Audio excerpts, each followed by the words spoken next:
You are listening to KSG Podcast. This is a short, crisp, concise, exam oriented, edited editorial for civil services aspirants. The topic for this podcast is the Tribunals Reforms Act 2021. Source for the content is Prashant Reddy T's article for the Economic Times. The enactment of the Tribunals Reforms Act 2021 by Parliament on the 9th of August 2021, shutting down multiple tribunals including the Intellectual Property Appellate Board, that is IPAB, and the Film Certification Appellate Tribunal, that is FCAT, marks the beginning of a new era of judicial reforms in India. For the first time since the infamous 42nd Constitutional Amendment Act that was enacted in 1976 during the emergency, has the government demonstrated its resolve to clamp down on the senseless proliferation of tribunals. There is little in the official records to explain the rationale for inserting Articles 323A and 323B through the 42nd Amendment. These provisions allowed Parliament to create new tribunals for a range of disputes and place them outside the judicial oversight of high courts. This exclusion raised eyebrows among bar associations as successive governments, starting in 1985, began the process of creating powerful new tribunals by transferring to them powers that earlier existed with high courts. These included administrative tribunals to decide service disputes among the bureaucracy, that is IPAB, the National Company Law Tribunal, that is NCLT, and the National Tax Tribunal, that is NTT.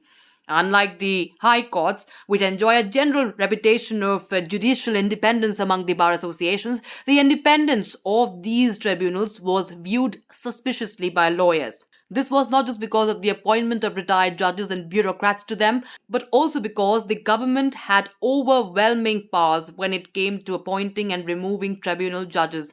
During the course of extensive litigation in the 1990s, the Supreme Court managed to restore some oversight of high courts over these tribunals by invoking the Masic Structure Doctrine. But its record on other issues pertaining to tribunals has been less than consistent.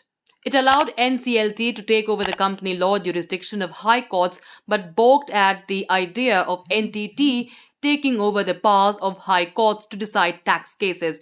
The litigation over the qualification and independence of judges appointed to tribunals continues into 2021, with parts of the Tribunals Reform Ordinance 2021 promulgated earlier this year being struck down by the Supreme Court prior to the parliamentary vote on the bill earlier this week. Previous governments have justified their relentless march to create new tribunals on the grounds that these would reduce backlogs and bring in specialist judges to tackle new areas of law. Due to a lack of appointments, IPAB has been dysfunctional for a good period of its history. For more than 1,000 days, IPAB lacked a chairperson. From 2016 to 2020, it did not have a technical member for patent cases, because of which it could not adjudicate a single patent case.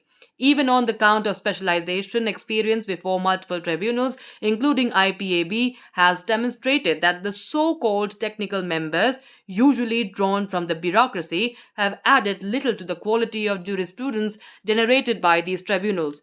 Traditionally, in the common law system, the role of the expert has been limited to the witness dock. This experiment of shifting experts to the bench was poorly thought out. All adjudicatory functions require a deep and familiar understanding of legal principles. However, most technical members lack any understanding of law because they are not required to know the law.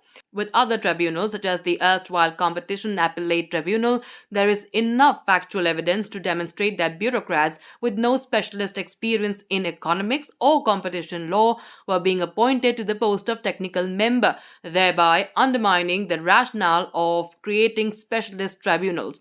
The story with FCAT has been slightly different. Tasked with reviewing the decisions of the Central Board of Film Certification, that is CBFC, FCAT has always been subject to the oversight of high courts. The problem, however, with FCAT is that it has traditionally been staffed by one retired judge and a number of political functionaries from the ruling party. The quality of its judgments over the years, be it in the case of commercial cinema or politically charged documentaries, has been beyond abysmal.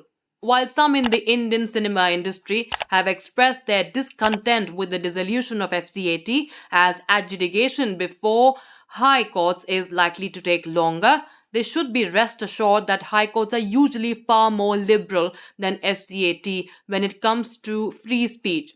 This is evidenced by the number of times different high courts have overruled FCAT in cases involving political speech in documentaries.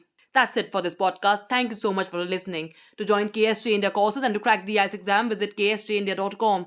You can also get a PDF of this podcast on ksjindia.com. Thanks for listening.